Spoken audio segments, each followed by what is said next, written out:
Welcome back, fight fans. It's your boy Bobby with Bobby Bets Fights. As you can see by my professionally made sign, at Bobby Bets Fights. So if you don't already follow the boy, follow him on Instagram for all of your picks, all the video reviews, and all the updates that you need. Okay? Saturday night, we got UFC Fight Night, Strickland versus Hermansson, and I am pumped for this card. Got a lot of good fights on this card.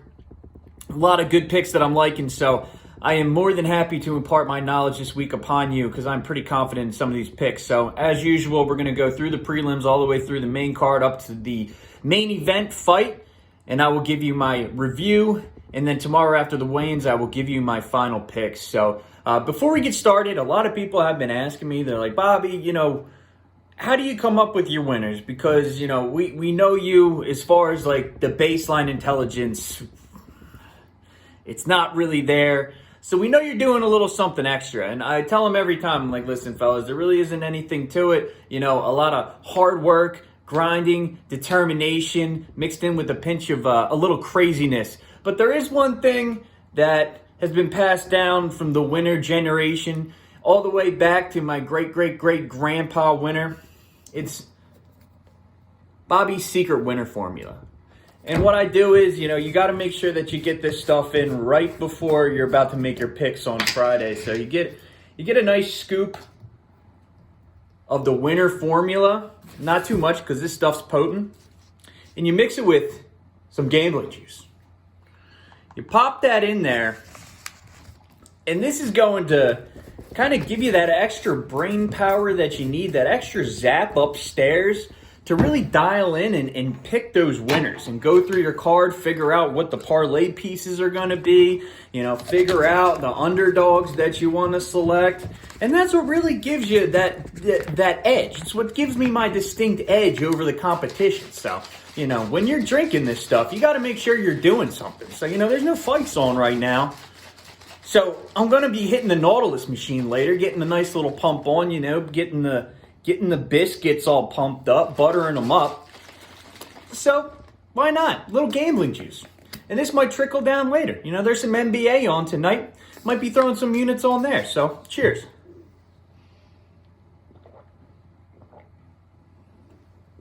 That's good stuff. That's good stuff. All right.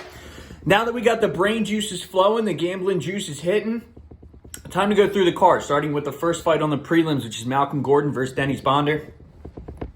Pretty vanilla fight. I mean, Malcolm Gordon, you know what you're going to get out of him. He's going to be a wrestler.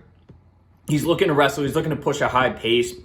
He's on the feet. He strikes to clinch. There really isn't much there. Dennis Bondar is a prospect. He's making his UFC debut. He's supposed to be making his UFC debut a while ago, but it got scrapped.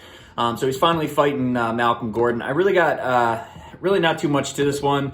Dennis Bondar, huge favorite in this fight. I'm going with Dennis Bondar.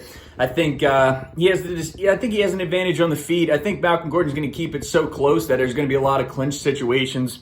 He's probably going to be able to get a takedown, but at the end of the day, I think Dennis Bondar, watching his fights, real crafty on the ground, able to reverse position. And, one thing that I did notice, and Malcolm Gordon does leave himself open on the ground. I mean, he's been touched up on the feet, but that was against Sumu Darji, and he's got a long reach advantage. So, we'll scrap that. That's not really, too comparable here. But Dennis Bondar, the thing on the ground, reversing positions, he's always moving. I really like his gas tank, and also he's got this nice arm triangle choke that he's hit twice. And I feel like once he starts rolling around with Malcolm Gordon and he starts to realize that he might have a distinct advantage in his jiu-jitsu and on the ground, I think that might be something where he gets on top position and he gets in there and he slides his hand in there real sneaky, like you don't know it's coming, then all of a sudden you're being put to sleep. So Dennis Bondar minus 240, that's who I'm going with. Moving on to the next fight, we got Jason Witt versus Philip Rowe. It's a close one. I mean, each guy, it's a battle of styles. So Jason Witt, he's going to try to crowd you. He's going to try to wrestle you. He's going to try to grind you out. He's a grinder. That's how he wins fights. He wins by decision. He's got a little pop in his hands, but he really hasn't finished too many people. Philip Rowe, decent all-around game. I think that he's got a lot of pop in his hands. He's got decent striking. He's extremely long, with an 80-inch reach, and I think he could use that reach better. But I think for the most part, especially against Orion Koski, I mean, the Koski brothers, I don't put too much stock into them as it is. I think, they fought some inflated competition, and, their time's coming in the UFC. It's going to be make or break for them. But against Orion Koski, got wrestled early in the first round, got taken down, was grinded out. But then he got back up on his feet, and then he started to touch him in the second round and ultimately ended up finishing him. Pretty good in the clinch, was able to break clinch against Koski, and I think it's going to be similar against Jason Witt. I think Witt will have success early with the takedowns. I think ROWE will not, there's no threat for a submission with Jason Witt. I don't think he's got too great a ground and pound. I think Philip Rowe knows what to do down there to get it back up to the feet, and I think ultimately Rowe's going to touch the glass chin that is Jason Witt, and I think he's going to put him out. So I'm going with Philip Rowe minus 135 to get the job done there. Again, glass chin Jason Witt. Unfortunately, that's not something that he can control, but, got 7 losses, I think. 5 of them are by knockout. When he gets touched, he goes down, and I'm taking my chance with Philip Rowe there. Moving on, interesting fight. We got Jailton Almeida versus Danilo Marquez. So Jailton Almeida, heavy favorite, and there is a reason why.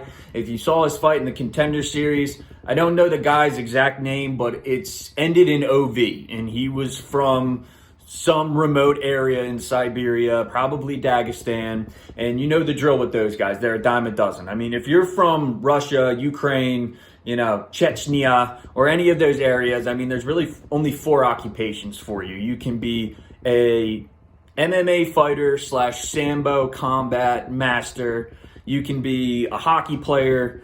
You can herd sheep, and you can be in the military. That's all that they got going. So these guys are a dime a dozen. But Jailton Almeida fought one of them, one of those Sambo masters, 9-0 record, completely clean. And this guy went out and did the unthinkable. He wrestled the guy. When you look at a guy, like a Sambo guy who, obviously has comes with a very judo-esque wrestling, heavy submission game, heavy top pressure, gonna be able to keep you down on the ground, Khabib style. No one's like Khabib, but, the same type of style. To go out and wrestle someone and not only wrestle them, but effectively wrestle them to the point where they don't even want to be on the ground with you anymore is kind of unheard of. And Jailton Almeida did just that. He went out, power double, takedown, dude strong, chiseled like rock, took this guy down. He did get reversed a couple of times, but was able to get back up to his feet. Didn't see much on the feet as far as striking. He strikes the clinch. But he does have some pop in his shots because he's just such a strong dude. And eventually in the second round, ended up taking that dude down and choking him out. Got his hooks in full mount, and it just broke this dude's spirit. I don't think our boy from Dagestan was really ready for Jailton Almeida to come out and out-wrestle him. I think he was just dumbfounded. And I think Danilo Marquez, unfortunately, is going to suffer the same fate as the homeboy in the Contender Series. I think Danilo Marquez, against Kennedy Njokuani, what happened? He went out in the first round and, wrestled, grabbed a single, turned him around on the cage, and then hopped up, got a body triangle, and was on the backpack. Njokuani is standing up against the cage, and he's got a body triangle. He's on his back like a backpack, trying to grab. And he had the whole round to work, the entire round, pretty much. And for 4 minutes, he was on his back, and he was trying to grab that neck, and he's getting there. He's fighting the hands. He's doing a good job. But if you're in that dominant a position, you got 4 minutes. You should be able to finish a guy. Wasn't able to get the finish, and Njokuani ends up coming back, piecing him up, and ends up getting a standing KO on Danilo Marquez, who looked pretty gassed. I think Almeida came out and showed that he's got a pretty solid gas tank in that Contender Series fight that you saw. He's big. I like his wrestling. I think he's going to just be able to outmuscle Danilo Marquez, get him into the position that he wants, ultimately submit him. I'm going with Jailton Almeida in that fight. It's going to be tough to bet on it because the line is coming in. I think he's minus 430 Almeida, but we'll have to take a look at it. Moving on, Alexis Davis versus Julia Stolyarenko.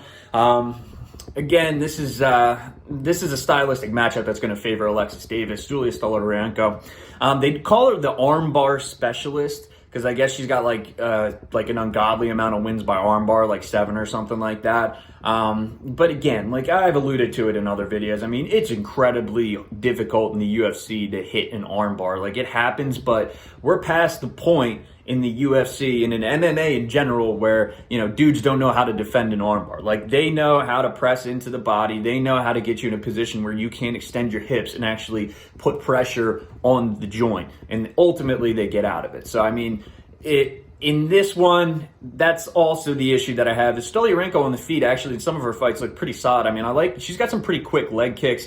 She goes to the head a little bit too much. She doesn't really mix it up, but I do like her on the feet more than I like her on the ground, and that's funny considering she's supposed to be an armbar specialist. Alexis Davis, you know what you're going to get out of Alexis Davis every time. She's a heavy wrestler. She wants to be on the ground. She wants to be grappling, and I think what's going to end up happening, Stoliarenko might have some success on the feet, probably should keep the fight there, if I'm going to be honest. But she's not going to, because Davis is going to crouch. She's going to shoot a takedown.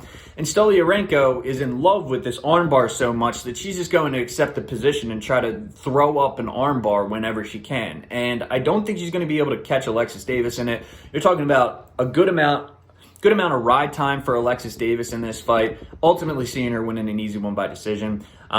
If you like Stoliarenko, I mean, she might be a Hail Mary dog for you if she decides to change up her game plan and, you know, mix in more striking, try to keep some distance and like mix it up, maybe go in for a shot. But I really don't like how willing she is to fight off her back in this fight. Ultimately what it comes down to. Alexis Davis coming in at -225. That's who we're going to go with. Not sure if we are going to put it on the slate tomorrow. Moving on. Chidi NJOKUANI versus Marc-Andre Barriault. Give me a second. Let's get the second part of the gambling juice in our body. The brain's starting to get a little foggy.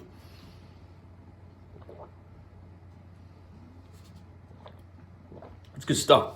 Watermelon flavored.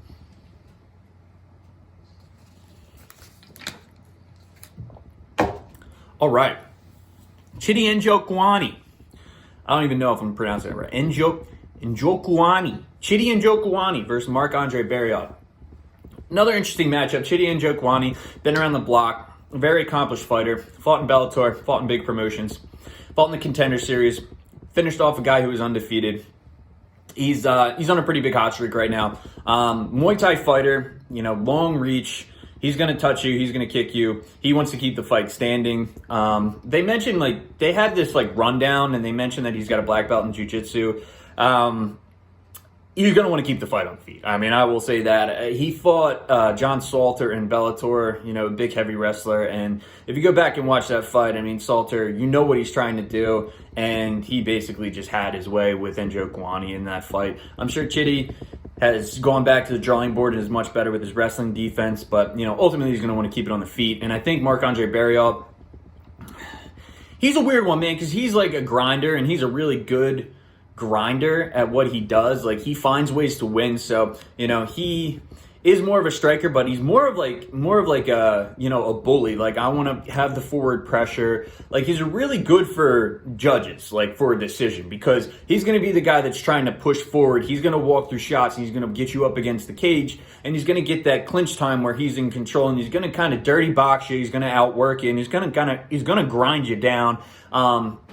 May even go in for a takedown and throw you on the ground. But his game plan is really to tire you out. And, I mean, his nickname is Power Bar for a reason. He's got a good gas tank. So it's a tough one. I think NJOKUANI, I'm leaning more towards him right now. My pick might change tomorrow because I do think that Andre Barriault, he's a tough guy to bet against just because of the way that he fights. And he does have a really solid chin. Like, he takes solid shots, but he doesn't get put down. But Chidi NJOKUANI, he's more polished on the feet. He's got crisper shots. I like his length, and ultimately at this point in time, I think he's going to be able to edge it out. But it's a razor-thin decision on who's going to win this fight, and really going to come down to the odds too. I think NJOKUANI is now the favorite. I'd have to check the line, but it's basically even. So we'll see how the line moves. We'll see after weigh-ins. But right now, edging NJOKUANI, but I don't know. It's going to be a close one. It's not one I got the most confidence in, I'll tell you that. All right, Hakeem Dawodo versus Michael TRIZANO. Another great fight. This is low-key a very solid card, but, Hakeem Dawodo coming in at -180. TRIZANO is the underdog at +155. Hakeem Dawodo, I really do like Hakeem Dawodo. I think he comes to fight, and I think if you watch the Movsar Evliev fight, I get mixed emotions in that fight because he got dominated on the ground by Evliev, but in the third round, like, he starts ramping up the striking and he catches Evliev and has him on skates. After coming back from getting 10-8'd in one round, like, every judge had it 29-27, but they all knew that he won that third round. And I mean, Evliev probably took his foot off the gas a little bit, but he pieced him up. Like, he's got good hands, Dawodo, and the thing that's sneaky about him is he kind of starts off slow and tries to get his reads, and then you notice, like, in the second and third round, like, he really steps up his output, and he's throwing, like, sitting down in his shots and throwing them out there. Michael TRIZANO, though, against Ludovic Klein, looked extremely polished and very good, which is what kind of worries me in this fight because, you know, going into the Ludovic Klein fight, I thought Ludovic Klein was going to run right through Michael TRIZANO like it was nobody's business. And Michael TRIZANO, like, outworked and pretty much outboxed Ludovic Klein. I mean, with Ludovic Klein, who's known as a striker, a crafty guy, you know, a left hand, he's got a nice high kick. Put Shane Young out with it. TRIZANO just outboxed him. I mean, I don't know what else to say. Ludovic Klein, he turned Ludovic Klein into a wrestler. He's shooting double legs and he's trying to win, you know, a decision. And, you know, it was a close decision. But TRIZANO ended up getting the win. And I don't think you can really argue with that. So, you know, TRIZANO showed a lot in that fight. I mean, Hakeem Dawodo, I think ultimately that's just a little bit too much of a step up. I think Dawodo is going to be the more athletic guy. I don't think you're going to see too many clinch situations in this one. I really do think Dawodo and TRIZANO are going to bang it out on the feet. I don't know if either one has the power to catch the other one. TRIZANO's got a solid chin, Dawodo as well. I mean, but I'm edging Hakeem Dawodo in this one as the favorite, but TRIZANO is not a bad dog. He is a very live dog in this fight, but for now, from, you know, what I'm seeing, Hakeem Dawodo, I think he's going to have a little bit of advantage on the feet, and I think when it boils down to it in that third round and that adrenaline's going and Dawodo starts screaming at TRIZANO, it's going to be hard to bet against him. Moving on, Miles Johns versus John Castaneda. So Miles Johns -200. John Castaneda's coming in as the underdog, making his UFC debut at +170. Miles Johns, so wrestling base, good wrestler, on the feet, decent striker, power in his hands, really evolved his game from his debut. I think he fought Mario Batista in his debut, got finished by a head kick. He looked very timid in that fight as an undefeated fighter making his UFC debut in his hometown of Houston, as a matter of fact. And, you know, it's been a while since that fight. And he's really had a chance to come into his own. I think his last fight against Anderson Dos Santos really worked the legs a lot and ended up hurting Dos Santos' knee because of the leg kicks. He had to switch stance, and he was just lame after the first round on. And Johns, you know, picked him apart. Dos Santos showed a lot of heart in that fight coming back, but ultimately I think Johns knocked him out with an overhand right on the button, and the dude just flatlined. So Johns coming in a little bit of heat behind him, hot streak. And then we got John Castaneda, who's coming over from Combate Global, and he's solid, man. I mean, you look at him. I think his all-around game is pretty solid. I think his output in the beginning of the fight, he's kind of a slow starter. He doesn't have a lot of output, but once he gets comfortable, he's a guy that kind of gets stronger as he goes. And you look back, he fought Marcelo Rojo, who's in the UFC, who's honestly Marcelo Rojo. Wow, man, dude. I mean, he's got Marcelo Rojo fights some fun fights, but against John Castaneda, I mean, Castaneda, I think Rojo was winning the first round, and then Castaneda, you know, he really starts to come back in the second. I don't know if the fight ended in the second or third, but Castaneda ended up winning by arm triangle choke after he got a takedown. But you look at that fight and you see Rojo has more output. Castaneda's kind of picking his shots. He's kind of trying to draw him in. Rojo's the one that's pursuing him on the offensively. But then Castaneda every once in a while just throws a punch out there and kind of rocks Rojo, like catches him clean. But, you know, you give Rojo the volume on that, but he's not really doing too much damage. And then Castaneda kind of turns up the volume in the second, third, gets that takedown, and then just works him on the ground and ends up getting that nice arm triangle choke. So, I mean, this is going to be an interesting one. Again, this is another live dog, and at this point in time, I really think I'm leaning towards Castaneda because I don't think Johns is going to offer the output needed to win a decision, and I think he's going to get to a point in the second or third round where he realizes that and is going to have to start taking some chances. And I think Castaneda, as long as he shows that composed approach that he showed in his previous fights where he doesn't really get rattled, he's pretty calm, cool, and collective in the cage, I think he's going to be able to take this one. It's going to be difficult because Castaneda, like against Rojo, he's able to shoot a double leg and get him down.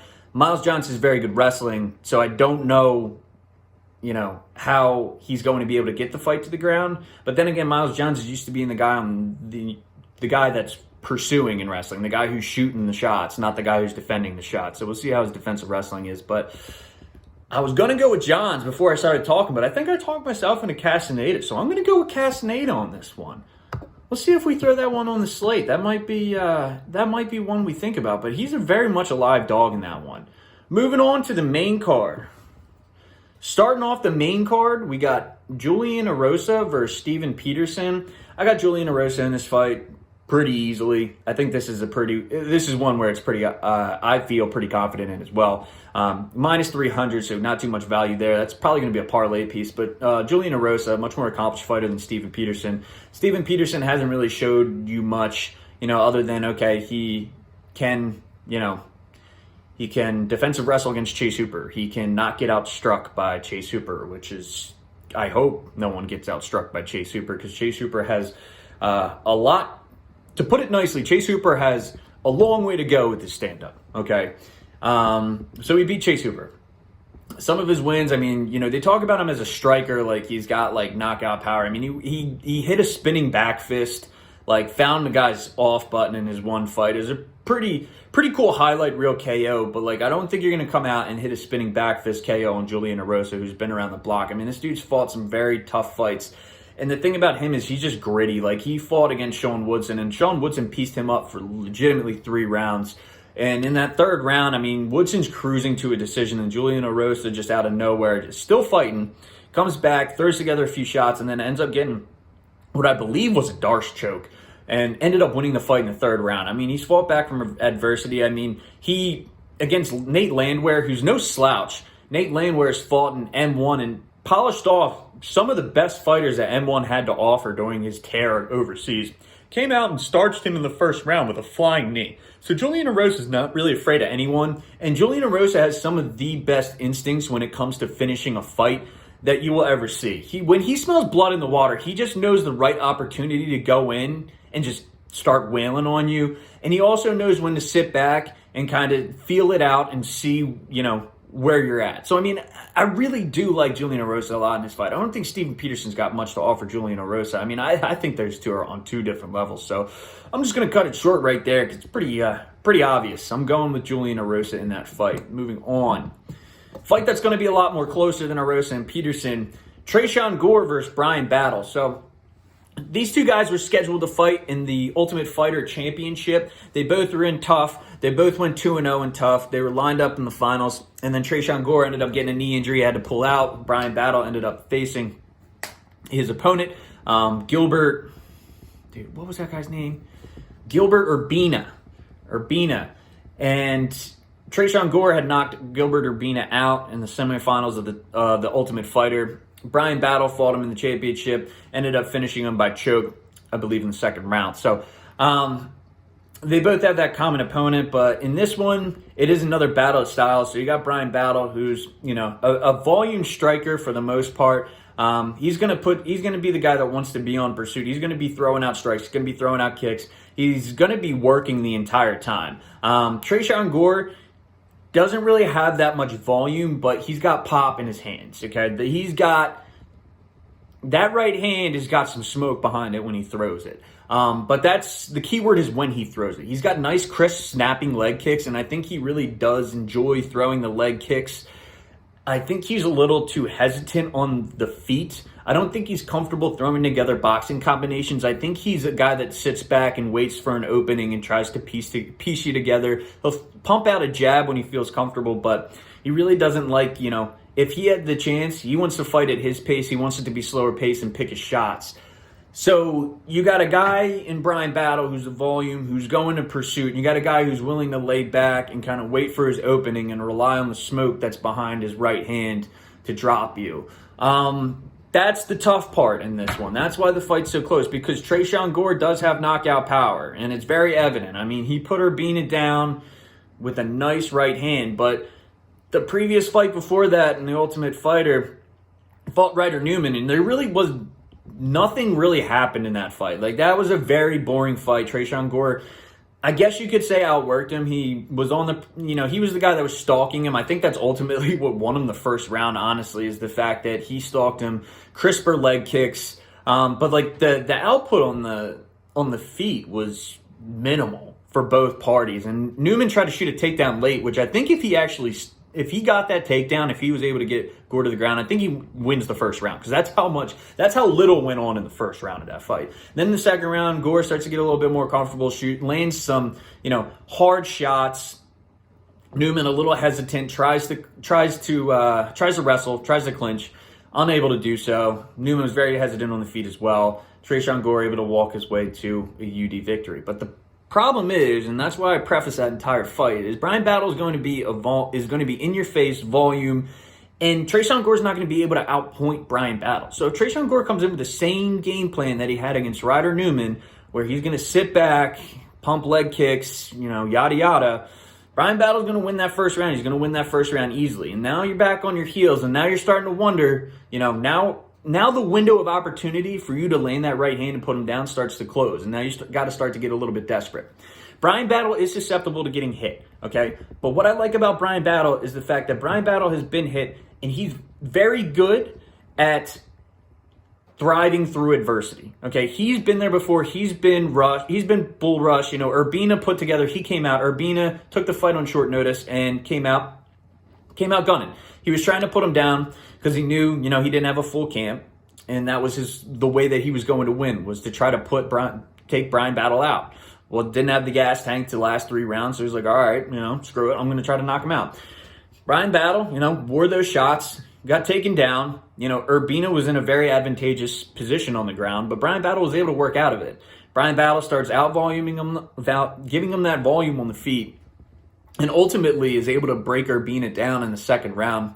Ends up getting a choke. And that's the thing that I like about Bryan Battle. He's the less athletic guy in this fight, but I think Tresean Gore hasn't fought through adversity like Bryan Battle has. So if Bryan Battle does get clipped or does get hit, I trust him a lot more to be able to fight through it, maybe get a clinch, maybe grab a leg, turn it into a close fight, hug a little bit, get his wits about him, and then get back in there, as opposed to Tresean Gore's finishing instincts, which I really haven't seen other than, he smokes someone with the right, and then it's like one hammer fist, and okay, and like they were out before you even did that kind of deal. So, you got the knockout power, you got a guy who's well-rounded, a guy who's beat Impa Kasanganay in an amateur fight, and Impa Kasanganay, very similar to Tresean Gore, except I would call him a lot more well-rounded than Tresean Gore is, but a more athletic opponent. Even if it is amateur, Impa Kasanganay is a good athlete, and Tresean Gore is a good athlete, and Bryan Battle has beat guys who are good athletes before, and Bryan Battle has been in more fights than Tresean Gore has at the professional level. I'm going with Bryan Battle. I think this is going to be an excellent fight, but I'm going with Bryan Battle, and Bryan Battle is the underdog on this. He is moved from, I think, plus 115. He's up to like plus 145, so you guys keep piling in the money on Tresean Gore. I'm going with Bryan Battle. I think there's excellent value in Bryan Battle in that fight. Moving on, Sam Alvey. Smiling Sam Alvey back at it again against Brandon Allen. Fuck Sam Alvey. I do not like Sam Alvey. Smiling Sam Alvey is one of the most frustrating fighters to watch on the feet. And for a guy who strikes, man, dude, his game plan drives me nuts. Sam Alvey backs up against the cage every time he fights. And he's the only guy that's comfortable just fighting off of his back foot and just looking to land looking to land that like left hand that he like just is bread and butter, okay? He wants to get into a situation where you're just going to duck your head down and throw and he's going to catch you. And literally it never works. It never works. I've not seen Sam Alvey. The only fight was against Spawn, and that was like kind of a close fight, but I don't know why it was a split decision, but Span won the fight, like easily. Anyway, Sam Alvey, adamant against fighter pay, like just like Julia Pena level cringe, man. Let me tell you. But anyway, that's besides the point. Sam Alvey, UFC vet, you know, wish you all the best. But in this fight, you got a tough matchup, buddy. You thought you were fighting Phil Halls. Nah, you got Brandon Allen. Brandon Allen coming in on short notice to take this fight against Sam Alvey. And I liked Phil Halls in that fight. I was a little iffy with the odds, but now I'm just absolutely loving Brandon Allen. And I love everything about this fight, Brandon Allen versus Sam Alvey. I think these two guys are on completely different levels. I don't even think it's going to be that close. I mean, I really think Brandon Allen is going to come out and have his way with Sam Alvey. Brandon Allen, minus 365 favorite in this fight. So, again, going to be tough to find bets of value that are just single plays. Might be a parlay piece, but Sam Alvey plus 280. If you're picking Sam Alvey, man, I don't know what to tell you, man. That's just like, even if he does get the win, it's like, what were you smoking? What were you on? Like, there is absolutely no reason to pick Sam Alvey in this fight. Like, no reason. If I see a bet card, if I see a card or a bet slip that has Sam Alvey on it, I'm going to find out who you are, go to your house, and punch you in the face, because that is just ridiculous.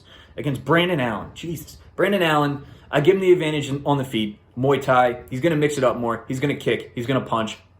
He's going to touch Sam Alvey. If he wants to, he can grab a double leg. He can crowd him, get him up against the cage, work him down, and ground and pound him into submission. I got Brandon Allen in this fight. I'm going to take Brandon Allen. I don't know if I'm going to bet it, but I would, to see what the line is for a Brandon Allen KO, or even a double chance KO submission.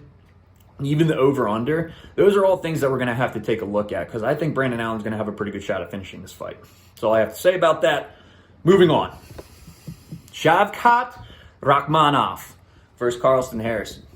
Very interesting fight. Shavkat Rakhmanov is a guy, one of those guys that you watch fight and you're like, boom, every time I watch him fight, I'm going to bet on this guy. I love Shavkat Rakhmanov.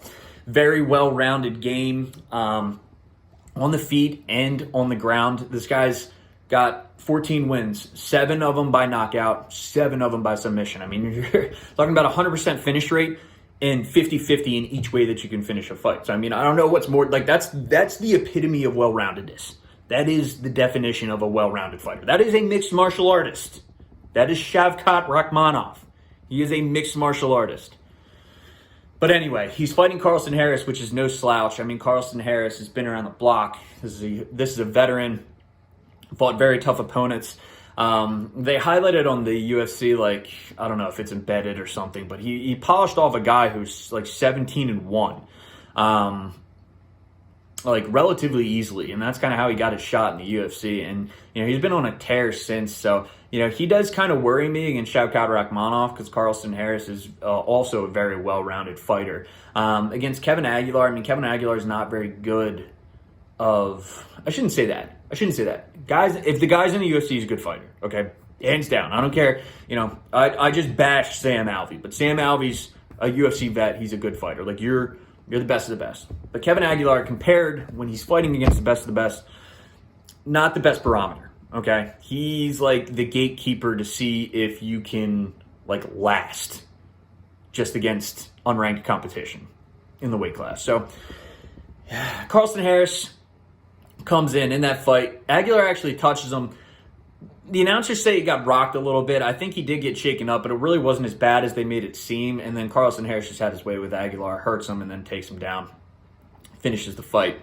I believe he chokes him out with an arm triangle choke and puts him unconscious. So Carlston Harris, very good fighter. I think Shavkat Rakhmanov does have this, though. He is...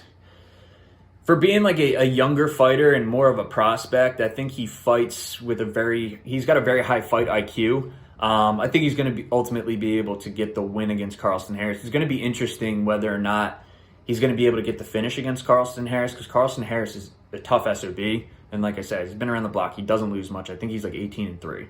Okay, so it's going to be a good fight. I'm iffy to throw it on the card. But I really do like Shavkat Rakhmonov. He's my boy. I said to myself when I saw his fight, first time I saw him fight, I get him mixed up. It was either Wellington Thurman or Francisco. I think it was, no, it wasn't Wellington Thurman. Was it Francisco Trinaldo? You know what? That's why we got the computer up here. Let's look at Shavkat Rakhmonov. Oh, there he is. You gotta love Google. You gotta love Tapology. Let's go take a look at Tapology. If you guys are looking for a place to see fight stats, like who he's fought previously, you go right to Tapology. That is my favorite place. I mean, you can look at SureDog, you can look at the UFC website, but you type in Rakhmanov in Tapology, and Tapology is going to give you the entire, like his entire fight career. Boom, right there. And you can see the opponents he's fought. So yeah, it was Cowboy Oliveira. Like, I don't know how I got that so mixed up. Francisco Trinaldo, Cowboy Oliveira. Like, that was ridiculous. But yeah, Alex Oliveira, I finished him with a guillotine choke. That was the Habib Gaethje card. I was like, yeah, Shavkat's my boy. I'm going to be betting on him. But Carlston Harris does make me think twice a little bit in that one. All right, moving on. Talking too much. Shut up, Rob. Let's get the picks. Punahele Soriano versus Nick Maximov. This is going to be on the card. I'm going with Punahele Soriano. Minus 190 favorite. I really think this is going to be the Nick Maximov wake-up call in the UFC. Nick Maximov, I think he's a little too green. I think he could have used a few more fights against better competition in the regional scene, but he fights at a Nick Diaz Academy. He's friends with Nick and Nate Diaz. Like, those are his boys. Like, this is the prodigy of the NDA Academy. So, you know, naturally, when Nick Diaz fought, you know, I'm sure part of the negotiation was to get Maximov on the card. Don't want to take anything away from Maximov because Maximov is a good fighter. Maximov is, at this point in his career, very good, very above average on the ground, okay? Decent wrestler, but when he gets it on the ground, he's a very strong dude, and he's excellent with his jiu-jitsu. So that's the one area that you got to worry about with Maximov. But Punahele Soriano is a good wrestler in his own right, and Punahele Soriano is miles further ahead in his stand-up game than Nick Maximov. So I think how this fight's going to turn off, I mean, Nick Maximov against Cody Brundage shot 15 takedowns. He got 5, got the ride time for like 9 minutes of the fight. But and won a unanimous decision. I don't think that's going to happen against Soriano. I think Soriano is going to be better at defending the takedowns, and Maximov's just going to be spamming takedowns like it's UFC 4, and you're just hitting the takedown button, just trying to take the guy down. And I think Soriano is going to be able to fend him off, and I think he's going to be able to piece him up while they're on the feet fairly easily too. He mixes it up with his kicks. I don't know how often he's going to go, you know, above the thigh. I think he's going to chop the legs a lot low because he doesn't want to run the risk of Maximov catching a kick and being able to take him down. But I think Soriano is going to mix it up on the feet, and I think Maximov is going to get that kind of wake-up call where it's going to be like, okay, I really got to figure this out on the feet because I can't keep just winning fights by, you know, poking, trying to strike the clinch and trying to take it down, because these guys know how to defend a takedown. You got to be a little bit more crafty. Got to be a little bit better than that. So I'm going with Soriano. Like Soriano a lot in that fight. We'll see what we can dig up, if that's going to be a solo play or if it's going to be a parlay piece. And then finally, we got the main event. We got Jack Hermansson versus Sean Strickland. Another one, in my mind, I'm fairly confident in. I'm going with Sean Strickland. Minus 210 favorites. So, you know, again, a lot of these favorites are going to be tough because it's going to be, is there a prop that shows us value? Is there the over-under? What's that coming in at? Is it worth putting money on? Got to try to get it back to even or close to it. Just too much juice at the end of the day. You know, we're not going 2-1. We want it to be even. 1 unit to win 1 unit. Or throw them into a parlay. But anyway, Sean Strickland against Jack Hermansson. Sean Strickland, on the feet, has the distinct advantage. I think he's an excellent striker. I think he is very confident in striking. I know why he's confident in striking, because the guy is an absolute, he doesn't like this word, psycho. He calls himself a savage, but he's a psycho. This dude loves sparring. If you see anything about how he trains, he like walks into gyms and he's like, I want to fucking spar. And pardon my French there, but that's Sean Strickland. I can't say half the stuff Sean Strickland says because I will literally, the FBI will be at my house. But for whatever reason, Sean Strickland gets away with saying the most outlandish stuff. If you want to have some entertainment, grab a 6-pack and just flow through Sean Strickland interviews and post-fight interviews and just anything that he's ever done, because the guy is ridiculous. Some of the stuff that he says is absurd that he gets away with, but that's besides the point. He walks into gyms, he wants to spar everyone. People don't want to spar him because he spars too hard. This guy just loves to fight. He literally loves to punch people in the face. That is one of his favorite things to do. He is in his happy place when he is hurting other people.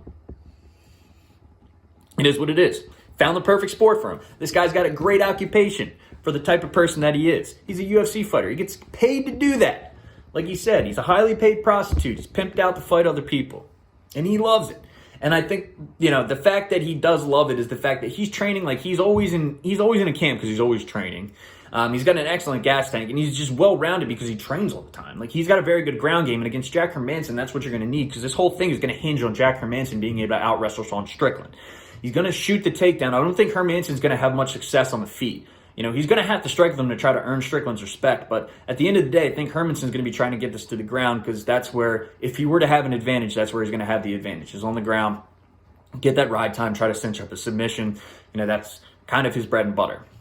I think Strickland has more than enough defensive wrestling to keep this thing on the feet, and I think he's just going to piece up Hermansson. Will he get the finish? I'm not sure, because Hermansson's very tough. I mean, against Marvin Vettori, he showed that he can fight through adversity, and that was very close fights in this round. I think Marvin Vettori won the fight pretty easily. I don't think there's much of an argument that you can make, for Jack Hermansson, especially after getting dropped in that fight, but he's tough. I don't know if Strickland will get the finish, but I'm very confident that Strickland can win a decision in this.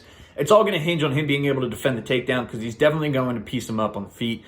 He's definitely going to have that advantage. So I'm going Sean Strickland in this fight, minus 210. That's a wrap for the UFC Fight Night. Hermansson versus Sean Strickland.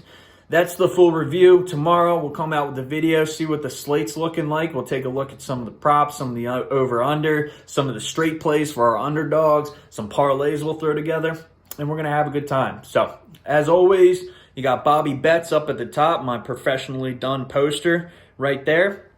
Follow the boy on Instagram for some more stuff. It is a private account right now. Bobby Betts has not IPO'd. He's not gone public just yet.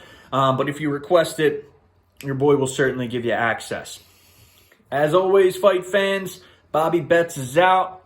Grab yourself a Miller Lite Saturday or whatever you choose to drink. If you want to like and subscribe, call me an idiot in the comments for the reviews, by all means, go ahead. Let's have a friendly conversation, nice little chit-chat. All right, guys, have a good one. Take it easy.